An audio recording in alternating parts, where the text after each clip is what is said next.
Bonjour à tous. Avant toute chose, il faut que je vous explique que nous allons vous faire travailler.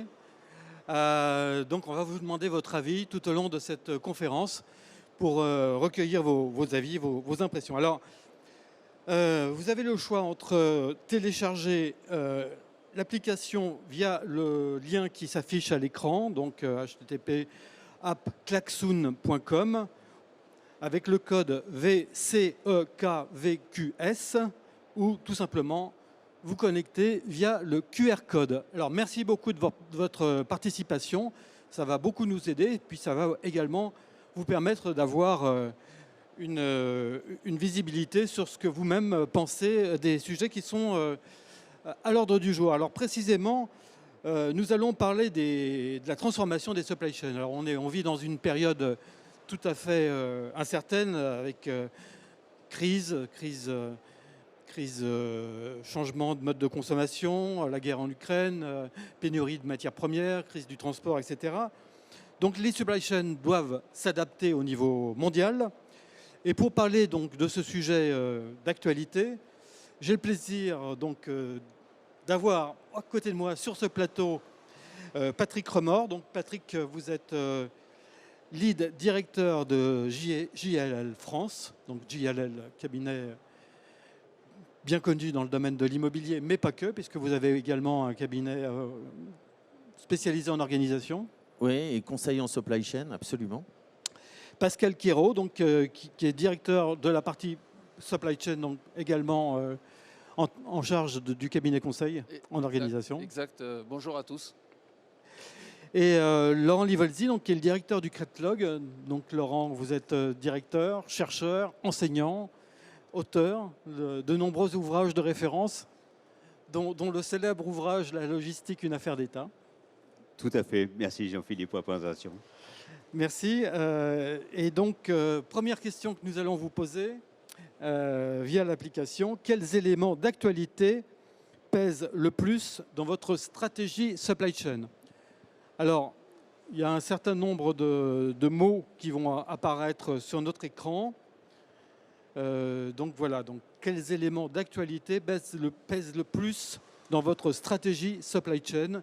Merci de bien vouloir répondre à cette question. On va avoir, nous, sur notre écran, un nuage de mots qui va nous permettre d'alimenter le débat, sachant que les éléments de réflexion que nous allons vous livrer sont issus d'un sondage, d'une étude qui est réalisée actuellement par JLL et le Cretlog. Une étude, donc là ce sont les premiers éléments qu'on va vous livrer, mais l'intégralité de cette étude, la restitution de cette étude se fera donc dans le courant du mois de juin. Vous en serez informé, bien entendu, de la date exacte et du lieu de cette restitution. Donc normalement, vous êtes en train de taper des mots? Non? Oui? Certains l'ont fait, d'autres pas. Ce qui est important pour nous là, c'est de recueillir ce qui vous impacte dans vos supply chain aujourd'hui. Comme d'habitude, quand on fait du live en techno, on peut avoir quelques petits soucis, ça a l'air d'être le cas. On est bon, Léa? Il y a des mots? Ok. Eh bien, on va se les restituer sur le téléphone et on va y aller.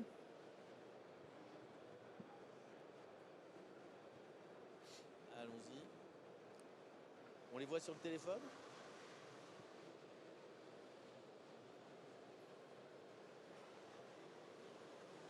On va enchaîner. Ce que je vous propose, c'est qu'on enchaîne et on reviendra sur vos mots une fois qu'on y a accès. Allons-y. Alors on a parlé de contexte mondial, source de turbulence, forcément. C'est un sujet aujourd'hui qui préoccupe tout le monde parce qu'on va sans doute connaître une période particulière avec une hausse des prix, une pénurie de matières premières, un grand défi aussi au niveau du transport international. Laurent, comment vous voyez les choses? Comment ces évolutions vont s'opérer dans les mois prochains, selon vous? Oui, alors bonjour à toutes et à tous. Je crois que c'est aujourd'hui un moment un peu particulier au niveau des supply chains. Ça fait longtemps que je viens au SITL, plus de 20 ans que je suis présent. Et on a le sentiment qu'avec les crises récentes, les modèles de pilotage sont en train de changer et qu'on a des transformations majeures qui vont s'opérer dans les supply chains. L'idée du baromètre, elle est là, hein. L'idée du baromètre, c'est d'interroger ces transformations majeures et de voir quelles seront les supply chains qui pourraient émerger demain. Alors, c'est ce qu'on voulait balayer un petit peu en guise d'introduction, c'est de revenir finalement sur les défis classiques. Ces défis n'ont pas changé. On a des défis classiques et puis, comme je l'ai évoqué il y a un instant, on reviendra sur les crises que l'on connaît depuis quelque temps, crise sanitaire, crise ukrainienne, mais pas que celle-là. Je voulais aussi qu'on revienne sur les tensions que l'on a entre les États-Unis et la Chine, tensions économiques. Voilà. Donc 3 volets. Reprenons peut-être très rapidement sur les défis classiques. Ça paraît ancien, ça paraît d'une banalité assez confondante de dire qu'aujourd'hui, il y a toujours une transformation des supply chains par la digitalisation. Oui, mais c'est quelque chose qu'il faut intégrer, quelque chose qui va transformer les supply chains avec une digitalisation finalement pour améliorer les pratiques actuelles. Et ce n'est pas vraiment transformatif, mais par contre une digitalisation qui va véritablement, potentiellement amener des ruptures dans cette supply chain. N'oublions pas ce que l'on évoquait qui était central il y a 2 ans avant ces crises-là, c'était l'Internet des objets, c'était les systèmes connectés, c'était potentiellement les blockchains. Tout ce vocabulaire-là doit rester et doit être gardé à l'esprit parce que ça va transformer les supply chains. Alors l'actualité nous fait un petit peu changer notre regard, mais il va falloir garder ça. Deuxième volet, et je balaye rapidement, hein, deuxième volet, mais le développement durable. Sur ce même plateau, le jour de l'inauguration du SITL, étaient représentés tous les candidats à l'élection présidentielle de dimanche. Et le développement durable, c'est clairement un axe qui va s'imposer dans la campagne électorale, qui s'est imposé, mais surtout qui va se concrétiser dans l'évolution des supply chains. Alors que ça soit sur une volonté offensive de verdir les supply chains, ou que ça soit sur de la ville, hein, les fameuses zones à faible émission, ou que ça soit sur une volonté plus défensive, mais de faire émerger une fiscalité verte aux barrières de l'Union, sans doute. Et cette fiscalité verte, eh bien, elle va aussi contribuer à transformer les supply chains, parce qu'on sait que ça sera des mesures protectionnistes d'une certaine façon. Vous voyez que le développement durable peut être entendu de 2 façons. Et puis, troisième volet, la crise sanitaire a fait exploser le e-commerce. C'est une tendance forte. Et au-delà du e-commerce, c'est toute l'omnicanalité. Et on reviendra bien sûr en détail sur ces éléments-là, parce que ça va impacter les supply chains aussi. Merci. Alors, est-ce qu'on a les mots-clés pour le moment? Alors, normalement, ça devrait arriver sur notre écran, mais effectivement, on a des éléments qui apparaissent et le mot crise arrive en premier. Crise, on voit Ukraine, commerce, explosion, guerre. Effectivement, autant de sujets qui préoccupent aujourd'hui la communauté supply chain et j'allais dire la communauté tout entière. Pascal, qu'est-ce que ça vous inspire ces mots-là? Oui, en fait, je pense que comme citoyen, on est aujourd'hui très perturbé par l'environnement économique. Donc du coup, c'est peut-être pas des supply chain managers qui parlent, là, mais plus des citoyens. Et on verra tout à l'heure en fait les impacts que ces événements ont sur la supply chain. Voilà. Alors, on avait prévu effectivement de vous parler de ces évolutions de la supply chain à travers 3 grands chapitres, mais effectivement le contexte mondial en faisait partie. Le deuxième était les objectifs traditionnels de la performance supply chain. Et le troisième sont les leviers d'action pour la transformation de la supply chain. Alors, à partir de ces mots-clés, je crois qu'on va peut-être revenir un peu plus sur cette préoccupation première, les approvisionnements. Après aussi, ça revient beaucoup, crise, décarbonation, donc autant de mots-clés que nous allons évoquer tout au long de cette matinée. Alors, Patrick, peut-être revenir sur justement cette notion de crise. Alors, oui, cette crise, comme disait Pascal, elle nous touche comme citoyens, elle touche les supply chains, elle touche les approvisionnements, et c'est le mot principal qui revient. On va commenter ça dans une petite seconde. On revient peut-être, Laurent, sur le contexte et ce qui nous perturbe réellement en réaction avec ces mots, crise, commerce, guerre. Est-ce que tu peux nous décoder ça, s'il te plaît ? Alors, si ce sont les mots-clés que vous avez fait émerger, il y a une logique évidemment dans vos réponses. Et vous le voyez sur la diapositive, aujourd'hui, depuis 2 ans, le périmètre a complètement changé et l'environnement a totalement changé. Alors, faisons-le dans l'ordre quasiment chronologique, mais crise sanitaire d'abord. Il y a 2 ans, il était impensable de se retrouver confiné, il était impensable de vivre ce qu'on a vécu, mais rappelez-vous tous les enjeux sur les approvisionnements à l'échelle mondiale.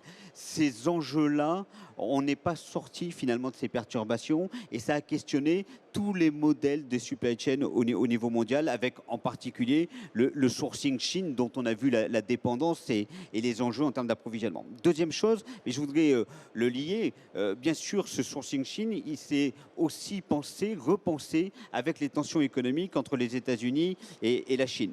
On a tendance un petit peu à oublier aujourd'hui ces tensions économiques. Je vous rappelle que notre ministre avait parlé de guerre économique avec la Russie et tout de suite on est venu en arrière en disant il faut pas mélanger les termes et donc ne parlons pas de guerre économique. Mais le terme guerre économique avait été employé par les Américains par rapport à leur relation avec la Chine.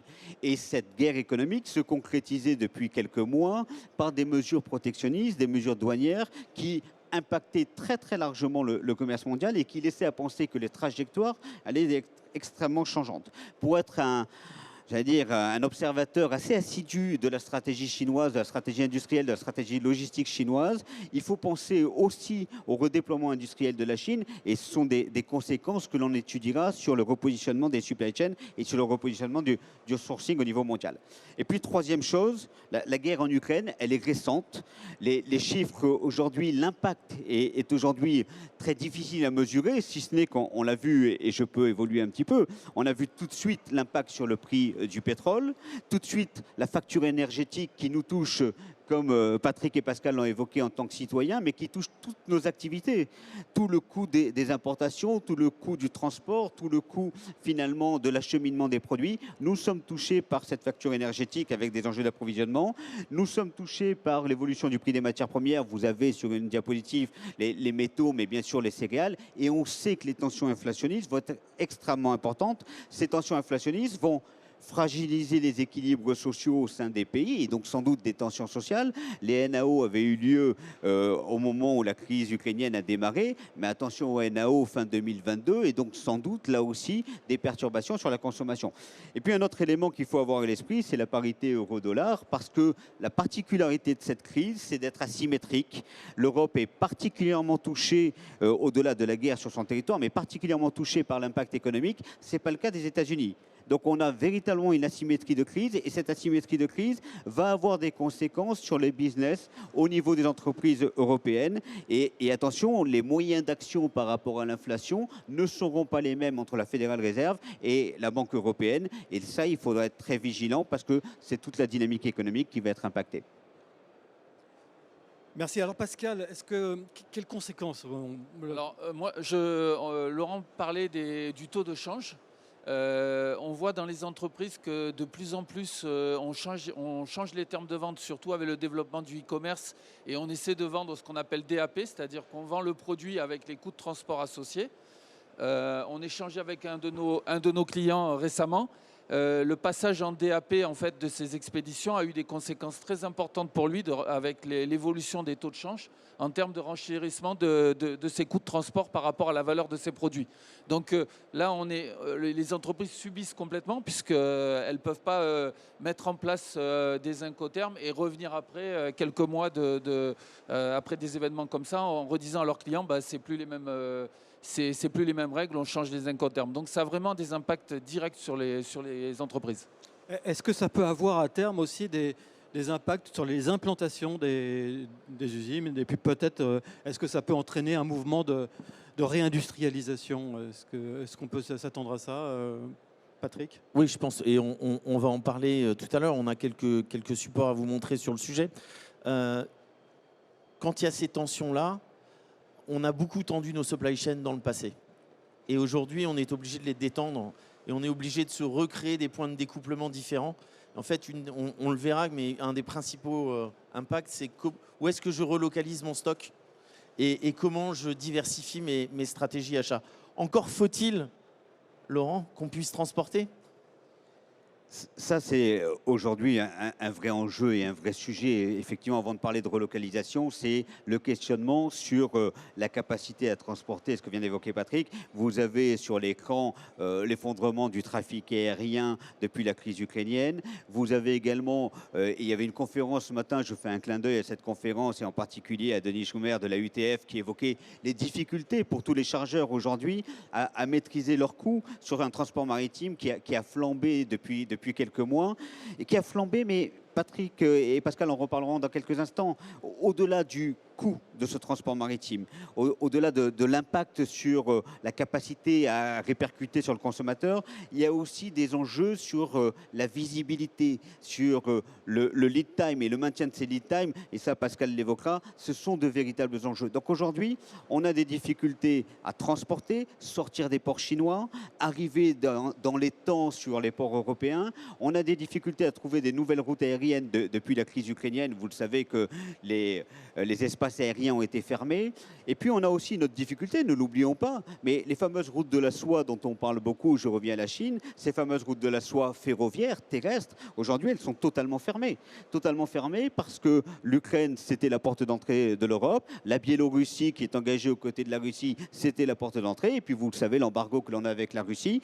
Et ça, il y a une vraie interrogation demain à avoir sur les conséquences de la crise ukrainienne. On souhaite tous, comme citoyens, que cette guerre s'arrête le plus vite possible, mais attention à la paix de demain. Est-ce que c'est un nouveau rideau de fer? Les plus anciens se rappellent de ça. Est-ce que c'est un nouveau rideau de fer qui est en train d'émerger? Et s'il émerge, le pilotage des flux sera totalement différent. Donc, c'est en train de rebattre les cartes sur, l'usine mondiale, on peut en parler au niveau de la Chine, une usine qui a poussé, qui s'est arrêtée avec la crise sanitaire, mais une usine qui est en train de voir aussi tous ses approvisionnements et toutes les routes commerciales questionnées. Et ça, on pense très clairement qu'aujourd'hui, eh bien, on est sur des réorganisations de supply chain qui vont émerger par rapport à ces conséquences. Merci. Pascal, est-ce que ça remet en cause finalement les objectifs traditionnels de la performance supply chain, ce nouveau contexte?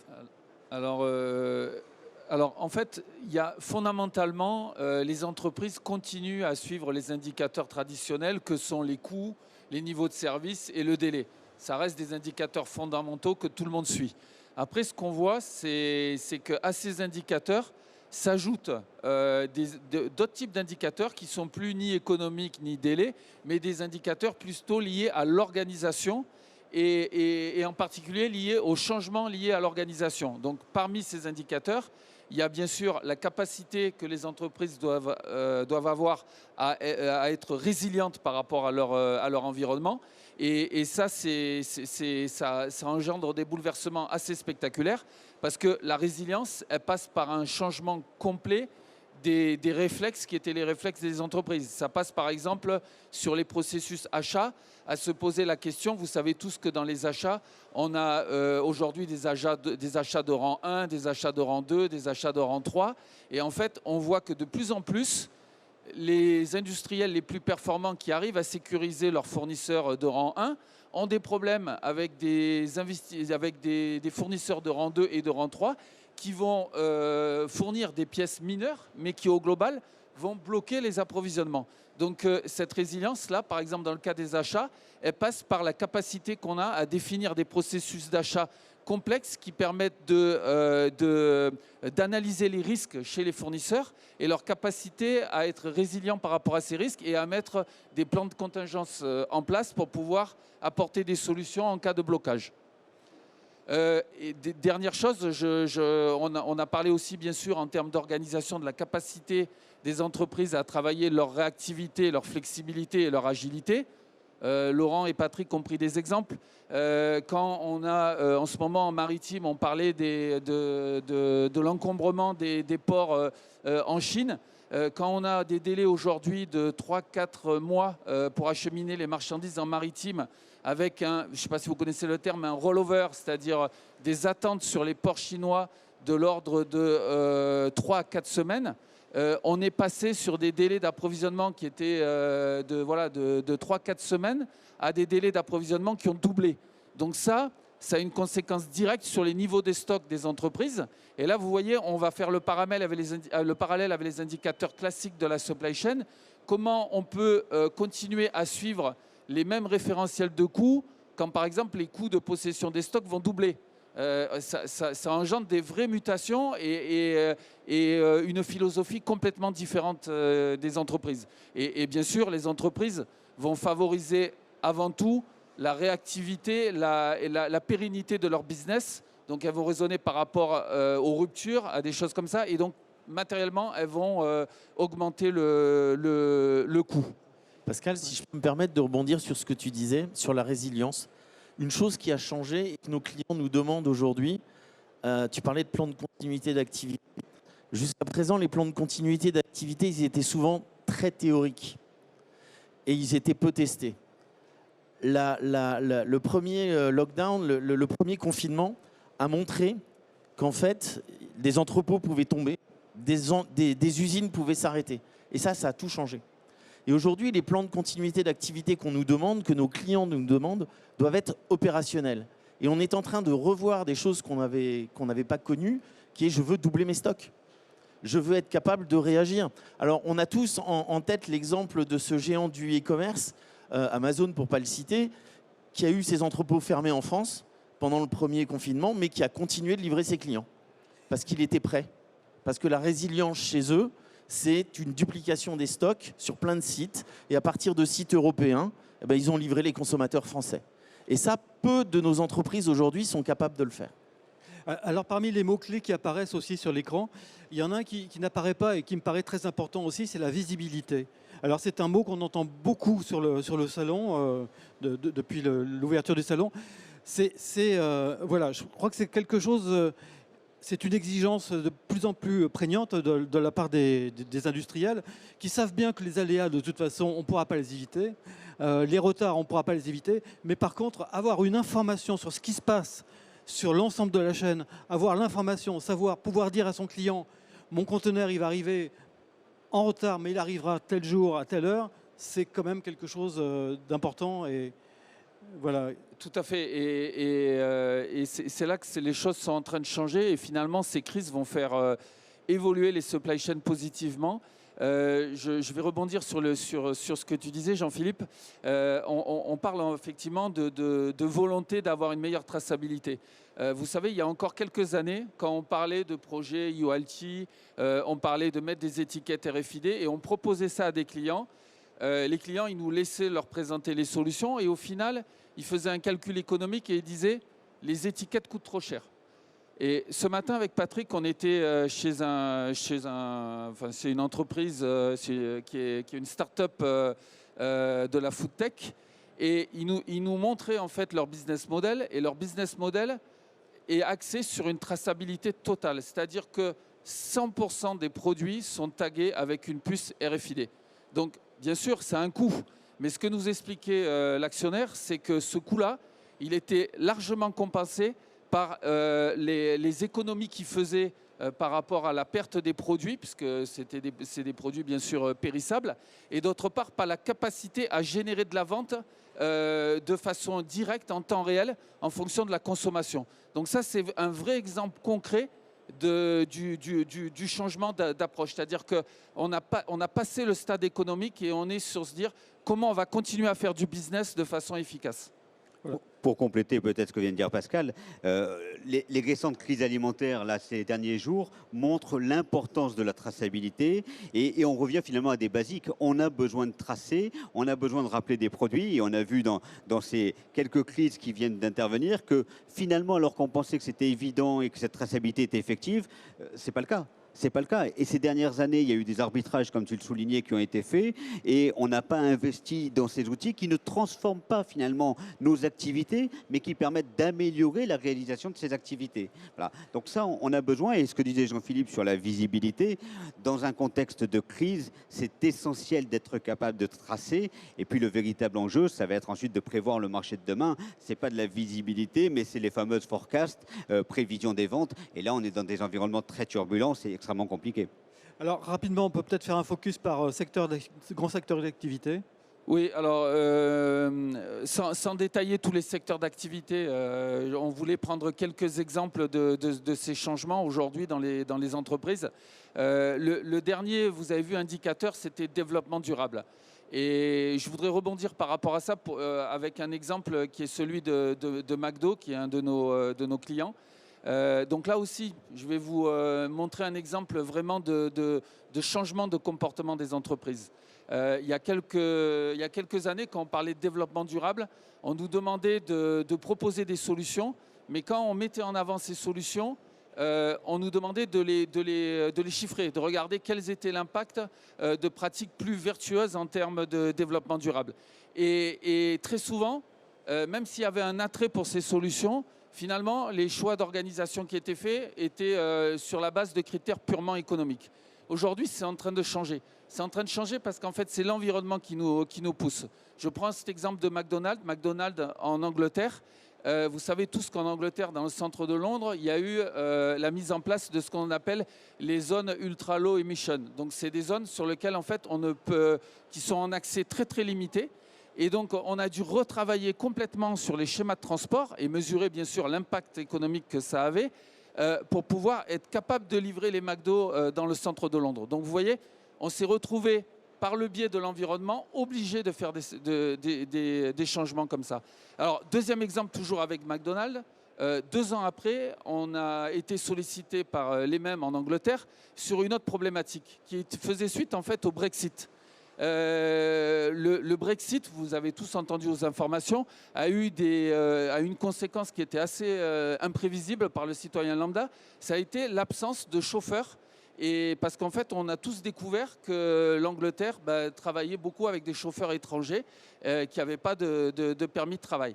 Et donc, McDo a été victime de ça et les livraisons des magasins ont été mis en danger par rapport à ça.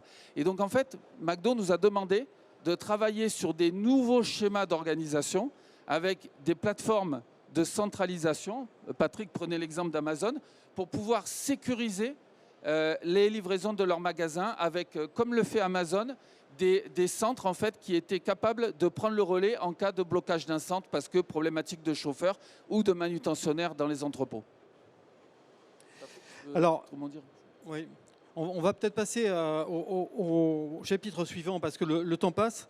On avait prévu de parler des leviers d'action pour la transformation de la supply chain. Peut-être Patrick ? Oui. Alors, on a 4 grands leviers d'action pour finalement réagir à ces crises et adapter nos supply chains. On a des horizons très court terme et on a des horizons moyen-long terme.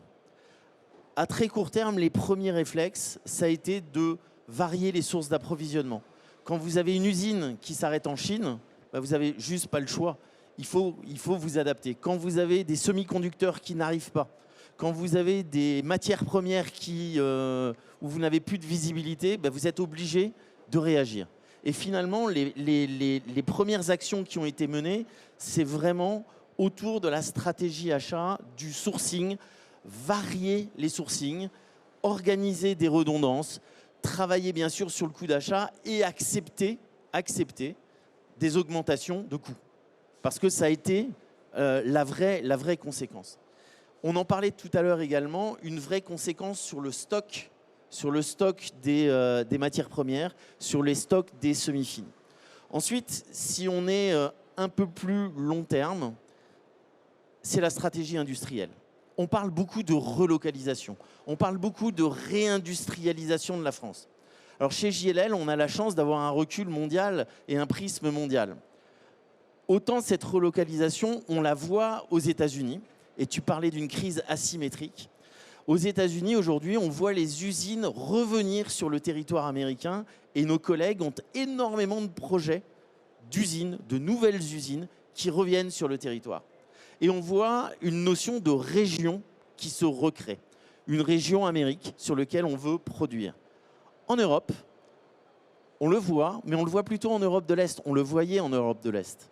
Beaucoup. Roumanie, Pologne. La Pologne, vous connaissez l'instabilité actuelle. Il y a des vraies problématiques. Il y a des problématiques qu'ils connaissent, eux, depuis à peu près 5 ans. Tension sur les matériaux de construction. Ça fait 5 ans qu'ils le connaissent. tension sur la main-d'œuvre. La main-d'œuvre venait beaucoup d'Ukraine. Donc aujourd'hui, la Pologne n'est plus une destination pour réindustrialiser, relocaliser. La Roumanie, toujours.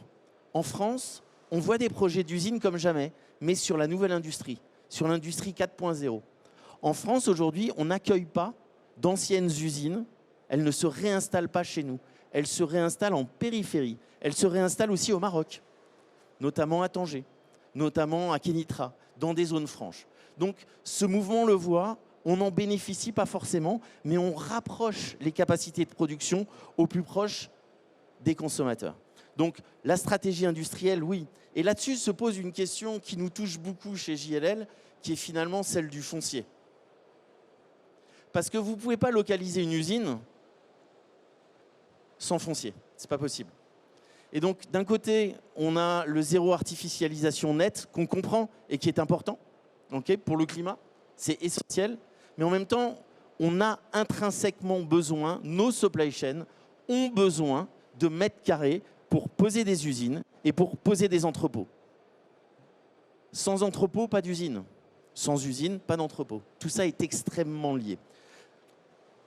Alors, concernant les leviers d'action pour transformer la supply chain, quels sont-ils? Est-ce qu'on peut établir une sorte de liste des actions qu'on peut mener pour justement faire face à ces... Je pense que c'est ce que je disais tout à l'heure. Action numéro 1, c'était les appros. Action numéro 1, c'est les appros. Action numéro 2, liée aux appros, la relocalisation des stocks. Action numéro 3, on joue sur les points durs d'une supply chain, la production. Et tout ça dans un monde qui reste omnicanal. Et Laurent le présentait comme un enjeu traditionnel des supply chains, mais on oublie juste qu'on n'a pas fini. La part du digital dans le B2C, l'année dernière, c'était 14%. 14% du B2C était fait en ligne. Nos experts chez JLL, au niveau mondial, nous disent qu'à horizon 2030, on devrait être à 40%. Ce qui est intéressant, c'est qu'avant le Covid, nos experts disaient 2040.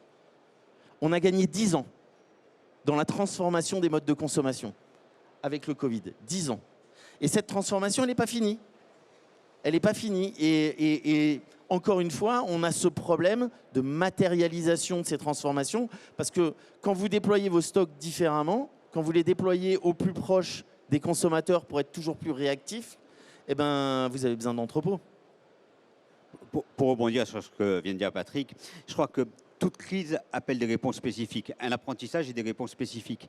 Et si je remonte un petit peu en arrière sur une crise qu'on a laissée de côté, mais volontairement, la crise financière de 2008, c'était une crise qui, à la sortie de 2008, disait les modèles pertinents sont des modèles sans actifs, sont des modèles sans stock. Voilà. Il ne faut pas de stock, il ne faut pas être propriétaire d'actifs. Et là, on est en train de dire, avec la crise ukrainienne, avec la crise sanitaire, que peut-être les modèles vertueux seraient des modèles où on a des actifs et on a une plus grande maîtrise de ces flux et on accepte de faire changer les indicateurs de performance en reconstituant des stocks. Donc, vous voyez qu'il faut être extrêmement prudent dans l'analyse qu'on peut avoir. Ce que vient d'évoquer Patrick, mais Pascal, c'est que finalement, il y a deux temps. Il y a l'urgence, il y a la nécessité d'avoir un plan de continuité d'activité et de faire face à des situations où ça passe par du sourcing, ce qui était antinomique pour des acheteurs, massification des achats chez dans un portefeuille fournisseur qui est restreint pour avoir des remises tarifaires. Bon, on s'aperçoit que cette stratégie-là, elle n'est pas du tout pertinente et qu'au contraire, on a intérêt à avoir un paquet de backup pour sécuriser nos approvisionnements. Donc, il faut être capable de gérer le court terme, la crise, et en même temps de penser les modèles qui seront les modèles de demain. Et ça, c'est ce qu'on vient d'évoquer avec de la relocalisation industrielle, avec un digital et des attentes clients totalement différents. Donc parmi les leviers, on a cité le sourcing, l'omnicanal, la stratégie immobilière aussi sans doute très importante. Elle est essentielle. On continue à parler de déploiement de stock et je continue mes chiffres, je les reprends parce que je pense qu'il faut avoir parfois des chiffres dans la tête qui sont marquants. Celui-là, moi, me marque particulièrement. Restez bien assis sur vos chaises. 14%, vous vous rappelez, taux de pénétration du e-commerce. 40%. Ce que je ne vous ai pas donné, c'est la traduction immobilière. Si on veut traiter passer de 14% à 40%. Il nous faut 9 à 12 millions de mètres carrés supplémentaires en France. 9 à 12 millions de mètres carrés supplémentaires. Par construction, nécessaire. Donc oui, stratégie immobilière, Jean-Philippe, c'est crucial. C'est crucial. On a besoin d'aligner le zéro artificialisation net avec l'évolution des modes de consommation et l'évolution des supply chains. C'est essentiel. Et ça dépend des acteurs professionnels, mais également d'une politique gouvernementale. Certainement que dans la salle, d'ailleurs, vous aurez des questions à poser par rapport à ça. On va peut-être passer au dernier slide qui est simplement de nous donner votre avis sur les éléments de pilotage. Là encore, donc possibilité pour vous d'interagir. Retour sur vos téléphones en espérant que ça sera plus lean que le premier test. Rassurez-vous, il y avait que 2 questions klaxon. Hein, donc on va voir tenter si ça marche, si ça fonctionne mieux. S'il y a des, alors, je lance l'activité. Des mots-clés qui apparaissent. J'en profite pour vous rappeler que donc il y a une enquête en cours aujourd'hui qui est un baromètre de la transformation des supply chains. On vous a livré ici quelques bribes d'informations, mais l'intégralité de cette enquête sera restituée dans le courant du mois de juin. Donc nous vous invitons à remplir le questionnaire, à participer activement. D'ailleurs, à la clé, il y a un petit bonus, Patrick. Donc, oui, absolument. Les gens qui répondent, il y aura un petit tirage au sort. On vous invitera à un petit dîner gastronomique. Donc il y aura 3 heureux qui gagneront un dîner pour 2 sympathique. Au-delà de ce côté sympa, il est essentiel pour nous de mesurer justement ces transformations, de créer un baromètre. On l'a fait avec Laurent et avec le Cretlog, parce que ce qui se passe en ce moment, ça arrive une fois. Des transformations à ce niveau, ça arrive une fois dans une vie, une fois dans un cycle. Et ne vous méprenez pas sur mes propos, mais on a la chance en tant que professionnel d'être au milieu d'une réinvention complète de nos supply chains. On vit probablement quelque chose d'aussi puissant que la révolution industrielle. Et donc, mesurer comment vous percevez la transformation de vos supply chains nous paraît essentiel. Alors, on a un certain nombre de réponses. On va regarder. Continuez de répondre. Pour le moment, ça monte, mais on n'a pas encore un nombre peut-être suffisant pour... On est à 50% de gens qui ont répondu. Peut-être un mot, Laurent, pour aller dans le sens de ce qu'évoquait Patrick il y a quelques instants, l'omnicanalité, si ça nécessite plus d'immobilier logistique, plus d'immobilier industriel, c'est également plus de transport. Et donc là aussi, en tant que citoyens, nous avons des modes de consommation qui sont en train de se développer avec un essor considérable du e-commerce. C'est une tendance lourde. Interrogez les citoyens français, vous verrez que le service apporté est quelque chose auquel ils ne sont pas prêts de renoncer. Regardons, il faut toujours avoir un regard démographique également quand on regarde un pays, le vieillissement progressif de notre population, l'augmentation de cette population aussi, et ça c'est quand même plutôt positif. Ça veut dire de nouveaux besoins. Et ces nouveaux besoins, ils appellent plus de transport, ils appellent plus de foncier logistique, ils appellent sans doute, et on peut le souhaiter en tant que citoyen français, des relocalisations industrielles, qu'il s'agisse de relocalisation industrielle ou qu'il s'agisse également en termes de politique achat, d'augmenter les volumes que l'on achète chez les industriels français d'ores et déjà, parce que avant de parler de relocalisation, c'est aussi dynamiser notre tissu industriel. Ce qui était aberrant il y a quelques temps, parce qu'on se disait non mais attendez, le différentiel de coût il est beaucoup trop important pour qu'on puisse se permettre de le faire. Aujourd'hui, il ne faut plus penser le coût d'achat stricto sensu, il faut penser le coût global.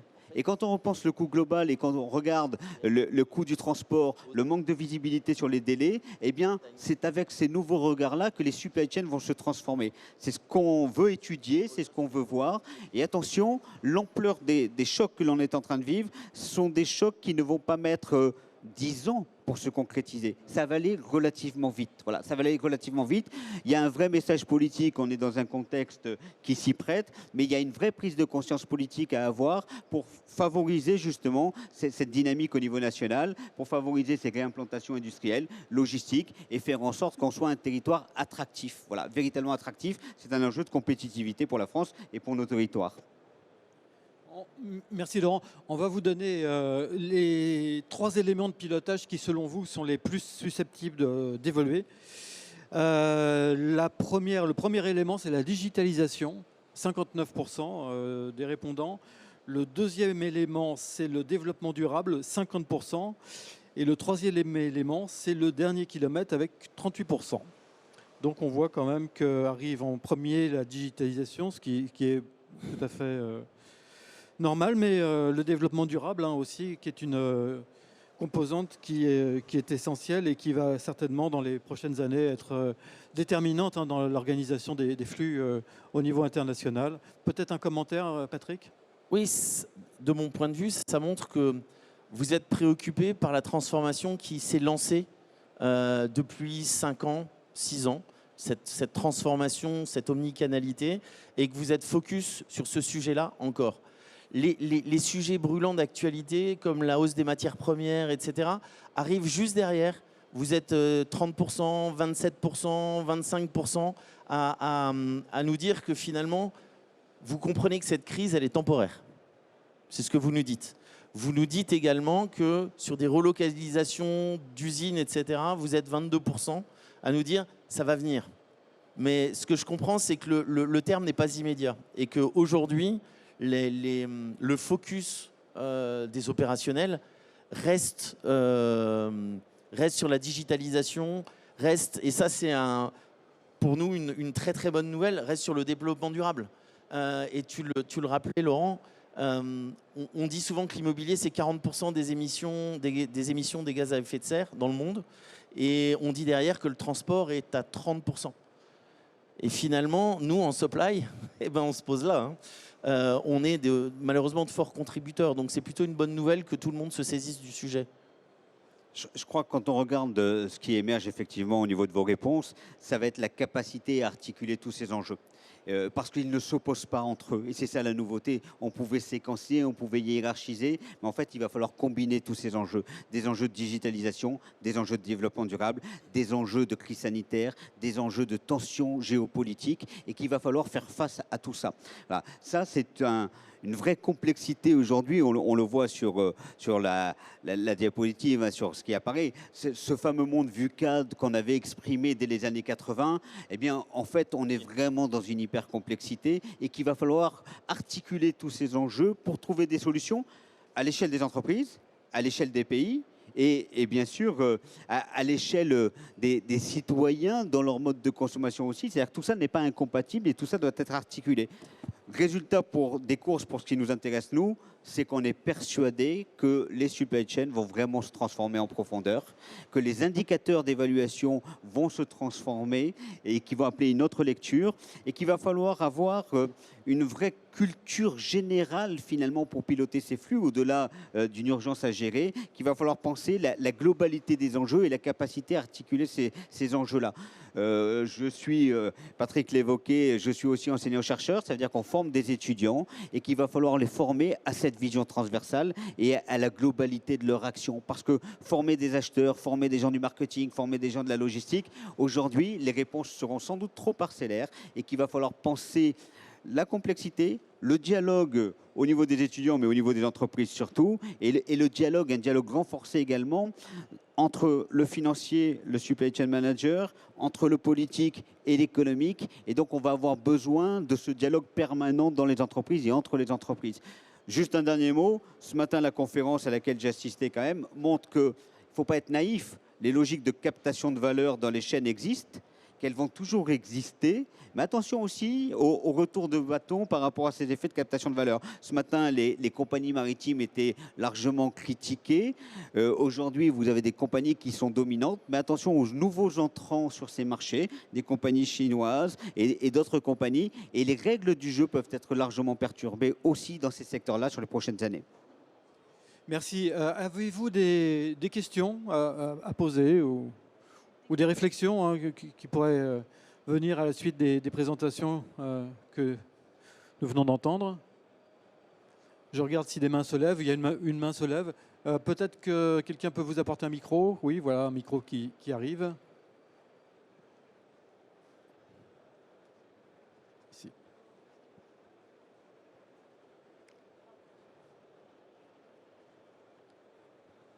Bonjour. Je me demandais si vous voyez pointer du nez des innovations aujourd'hui ou des nouveaux modèles digitaux ou des choses qui, à votre avis, feront la une du SITL de dans 10 ans. Alors, moi je répondrai volontiers à cette question, parce que quand on parle de digitalisation, c'est un peu la tarte à la crème. C'est-à-dire tout le monde parle de digitalisation, mais en fait, ce qu'on s'aperçoit, c'est que la digitalisation, tout à l'heure, il y avait le mot phygital qui apparaissait. Donc phygital, c'est l'alliance entre le meilleur des deux mondes, c'est-à-dire le retail physique et le e-commerce. Dans la réalité, ça peut se traduire par des choses tout à fait, finalement très simples, c'est-à-dire relier les canaux entre eux pour être capable d'aller chercher son article dans une boutique, le commander sur Internet, etc. Mais ce qu'on voit apparaître, nous, en termes de vraie innovation, et alors ça, c'est très lié à la maturité des entreprises, hein, c'est des nouveaux arrivants qui sont des retailers, mais qui sont des gens qui arrivent dans le monde du digital. Et donc, ils vont construire des logistiques qui sont plus basées sur le retail, avec des réseaux de boutiques énormes, mais ils vont construire une logistique, une supply chain qui est axée sur les ventes e-commerce. Et là, ils développeront des boutiques, mais les boutiques, ça sera des boutiques très restreintes qui seront sur d'autres concepts de pop-up, de boutiques éphémères. Et voilà. Et le but de ça, c'est de se servir de la boutique comme un lieu expérientiel et non plus comme finalement un lieu de vente. Et donc ça, c'est une véritable stratégie qu'on voit apparaître. Et la conséquence, c'est que ces gens-là, ils prennent des mesures d'organisation, des choix d'organisation assez lourds. C'est-à-dire qu'ils vont externaliser leur logistique sur le retail et ils vont continuer à conserver en propre ces logistiques e-commerce. Peut-être également pour donner un autre exemple, je suis surpris sur le salon SITL de voir comment le terme blockchain a disparu. Il y a 2 ans, on parlait partout de blockchain, du potentiel transformatif de la blockchain. Il a totalement disparu, ou en tout cas, il n'a pas la place qu'il occupait. Je pense, quand j'évoquais tout à l'heure cette digitalisation, l'amélioration des pratiques d'aujourd'hui, ce que tu viens d'évoquer, la transformation des pratiques, mais la rupture avec les blockchains, ce n'est pas la traçabilité, ce n'est pas ça l'enjeu pour moi, mais la rupture avec les blockchains, ce sont les fameux contrats intelligents. Et donc, c'est la capacité à faire basculer des modèles de pilotage type SNOP, où on s'appuie sur de la prévision des ventes, avec des modèles qui sont des demandes demand-driven. Et ce que tu viens d'évoquer, Pascal, ça fonde des modèles demand-driven. C'est-à-dire qu'on peut être extrêmement agile par rapport à la demande du consommateur et derrière construire toute sa supply, distribution, production par rapport à ce volet demand-driven. Là, on est sur des choses transformatives et c'est repenser l'utilisation des blockchains. Mais les blockchains, je continue à le penser, sont une technologie intéressante pour les supplies. Je suis d'accord. Ça me paraît vraiment très très difficile d'anticiper à 10 ans quand on voit à quelle vitesse hein, la technologie évolue. C'est vraiment très très difficile de se projeter à 10 ans. Mais moi, ce qui me paraît très intéressant, et pour répondre à votre question par rapport aux exposants qu'on voit sur la SITL, ce qui me paraît très intéressant, c'est tout ce qui est justement visibilité, les outils de visibilité, couplés à de l'intelligence artificielle. Et ça, je crois que ça va évoluer très très vite et ça va vraiment permettre d'avoir une visibilité complète de bout en bout sur la supply chain et de permettre de gagner énormément en vitesse, en réactivité et de répondre plus facilement, plus vite en tous les cas, aux aléas de toute nature hein, qui peuvent encore arriver. Pascal. Oui, je suis tout à fait d'accord avec toi et on le voit nous concrètement dans les entreprises. Nos clients n'utilisent plus d'outils de prévision, parce que vous savez que les prévisions, ce n'est que des outils d'extrapolation de tendances passées. Vous vous rendez bien compte que vu ce qu'on vient de vivre depuis 2 ans, ça a plus de sens. Et donc justement, il y a toute une transformation autour de ça, c'est-à-dire qu'il faut maîtriser complètement ces moyens de distribution. Et ça veut dire aussi qu'il faut avoir la capacité à intégrer ces moyens de distribution, parce que quand on travaille avec un fournisseur, avec par exemple un wholesaler, il va vous commander un stock, il ne va pas vous commander un produit. Et donc en fait, il y a un vrai changement de chaîne de valeur. C'est-à-dire qu'on va intégrer complètement les outils informatiques et ça passe souvent par une intégration aussi du retail physique et on va travailler sur ces nouveaux modèles d'intelligence artificielle qui vont permettre de capter les signaux faibles et d'avoir une prévision qui n'est pas basée sur le rétroviseur mais qui est basée sur ce qui se passe, le comportement du consommateur à un instant T, ce qu'il achète, etc. Et donc ça on le voit vraiment aujourd'hui dans les entreprises. Alors, on a peut-être encore quelques minutes pour une autre question, s'il vous plaît. Ici, le micro. Oui, j'avais la... Alors, il y a une plein de question. mains qui se lèvent. Oui, Antoine Beillard, Université de Cergy-Pontoise. On voit aussi qu'un des thèmes importants, c'est la question du foncier foncier logistique que vous avez soulevé. Une très forte demande et une incapacité à terme de pouvoir y répondre. Alors comment est-ce que ça va se traduire? On voit à la fois la volonté de réemployer, réutiliser les friches, de densifier et de monter en hauteur. Éventuellement, vous parliez de la fin des magasins classiques, c'est aussi pour la logistique urbaine autre chose. Mais est-ce qu'on va être en capacité justement d'accompagner ou est-ce que l'absence de foncier va finalement restreindre, réduire les mutations logistiques ou peut-être les accélérer? Alors, j'espère. Question complexe, mais réponse rapide parce que Réponse rapide. d'autres questions. D'abord, beaucoup d'éléments de réponse dans votre question finalement. Oui, la friche est une solution, bien évidemment. Et les friches, il y en a beaucoup qui sont balisées en France. Et l'intérêt des friches, elles sont souvent proches des villes. Donc la friche est probablement une solution. Le vrai sujet pour moi, c'est un sujet d'éducation et de compréhension et d'organisation de notre métier qui doit porter les enjeux au plus haut du gouvernement. Aujourd'hui et jusqu'à présent, on avait des gouvernements qui ne connaissaient pas la logistique, qui étaient très peu sachants et qui commencent à comprendre les enjeux liés à notre logistique. Quand on dit pas d'industrie sans logistique, c'est quelque chose qui est important. Donc je pense que la combinaison, c'est bien évidemment la verticalisation. Il va falloir qu'on concentre de plus en plus. Et nous, opérateurs, les opérateurs vont devoir apprendre à travailler avec des immeubles à étages, par exemple. Autant on sait le faire en Asie, autant ici, jusqu'à présent, on n'a pas été contraint pour le faire. Donc, on a beaucoup de systèmes à inventer ou à importer, je dirais, pour fonctionner de manière efficace. Et ça passe par l'éducation. Parce qu'aujourd'hui, les PLU, ils sont ce qu'ils sont. Essayez de monter un entrepôt à 40 mètres en France. C'est quasi impossible, c'est très complexe. C'est très complexe parce qu'on a une administration aujourd'hui qui ne comprend pas ses besoins, qui ne comprend pas et qui ne sait pas travailler avec ce type de bâtiment. Donc c'est là où je pense qu'il y a beaucoup de pédagogie à faire. Et la solution, c'est vraiment réutiliser des sites, point 1, et point 2, massifier, densifier. Et enfin, le dernier, c'est la mutualisation, l'hyper-mutualisation. Je pense qu'en logistique, on mutualise depuis toujours les bateaux. On mutualise moins les camions, on mutualise moins les entrepôts. Les opérateurs, les prestataires essayent de le faire, mais ce n'est pas encore totalement dans les mœurs. Autant un distributeur A et un distributeur B acceptent une fois de plus de partager un bateau. En revanche, un entrepôt, alors qu'ils ont des magasins qui sont implantés dans la même zone, ben aujourd'hui, ils ont plus de mal. Donc je pense que la mutualisation est aussi probablement une réponse. Allez, encore une question. À quand l'intégration de la tonne CO2 dans les prix de revient des produits qui pourrait favoriser la réindustrialisation de la France? Là, ce n'est pas à moi de répondre, hein, c'est aux politiques de répondre, forcément.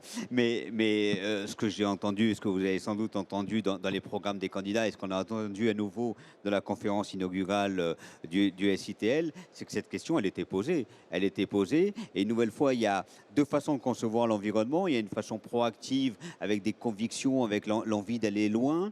Et puis, il y a aussi une façon plus défensive de se servir du développement durable comme arme protectionniste. Et cette question-là, aujourd'hui, je pense qu'un certain nombre de candidats l'ont évoqué.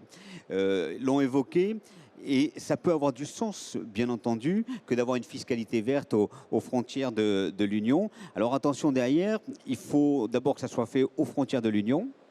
Il faut que ça soit pensé aussi par rapport à une dynamique européenne, même si nous sommes sur la même destinée. Et aujourd'hui, avec la guerre en Ukraine, la notion de communauté de destin, elle reprend du sens. Et donc, il faut qu'on ait ça à l'esprit. Mais après, ce que disait Patrick, ce que disait Pascal, c'est aussi repenser les portes d'entrée en Europe. Quand on relocalise sur le Maghreb, eh bien, c'est vrai que ça redynamise une façade maritime au sud de la France. C'est repenser tout l'aménagement du territoire. Je sais qu'Antoine Beyer qui est intervenu, c'est repenser l'aménagement du territoire et repenser les outils finalement de la compétitivité nationale. Ça, c'est un vrai challenge. C'est directement lié au rôle du politique. Ça va impacter totalement les business des entreprises. Et donc, il y a besoin de cette pédagogie des entreprises par rapport aux politiques, de cette capacité d'écoute du politique par rapport aux entreprises. On a un vrai besoin de dialogue et il y a des instances de médiation qui sont là pour ça. Peut-être une dernière question. Oui, monsieur. S'il vous plaît, le micro ici. Comme vous le disiez bien, les supply chains se doivent d'être de plus en plus résilientes. Vous parliez des technologies digitales et on parle de plus en plus de jumeaux numériques avec les scénarios de type what if. Quelle est votre vision? Est-ce que vous avez des cas concrets de ce côté-là? Une réponse rapide peut-être, et puis après je vous laisse. Je crois que les jumeaux numériques, aujourd'hui, il y a parfois un peu de fantasme sur ce que c'est. Je pense que les jumeaux numériques vont accélérer, la diffusion des jumeaux numériques va s'accélérer pour deux raisons. Première raison, dans toutes les crises qu'on a évoquées, il y a un risque qu'on n'a pas évoqué, parce qu'il était un petit peu moins central par rapport à la thématique de notre réflexion, mais ce sont les cyberattaques. Et donc, il y a aussi une première logique, c'est que vous avez connu, vous avez vu, on a entendu des cas d'entreprises qui ont été totalement stoppés dans leur pilotage supply parce qu'elles ont subi des cyberattaques. Donc aujourd'hui, le jumeau numérique qui n'est pas forcément pensé pour ça peut être une solution d'investissement parce qu'elle permet de protéger les systèmes et d'avoir ces fameux plans de continuité d'activité. Et quand on a un jumeau numérique, c'est aussi la possibilité, au-delà de la cybersécurité, de tester des modèles, de simuler des modèles et donc d'avoir du coup un temps d'avance sur les modèles qu'on pourrait repenser par rapport à ça. Oui, c'est la capacité d'itération en fait. La capacité d'itération, de mesure d'impact et qui permet finalement de prendre de la décision beaucoup plus rapide et finalement avoir des horizons qui ne sont plus moyen terme mais court terme. C'est comme ça qu'on voit l'utilisation aujourd'hui, vraiment. Merci. Je pense qu'il va être temps de passer à la conclusion parce qu'on a un petit peu débordé. Qui souhaite apporter un mot de conclusion rapide? À moi, il va être très rapide. On voit que le débat commence à se faire entre nous. Venez sur notre stand, on va continuer à discuter. Pour certains, on va même pouvoir administrer le questionnaire si ça vous intéresse. Passez un peu de temps avec vous autour de ce questionnaire. Prenons le temps d'échanger autour de ces transformations. On est sur le stand de l'Afilog M20. Rejoignez-nous et merci de votre attention. Merci. Merci.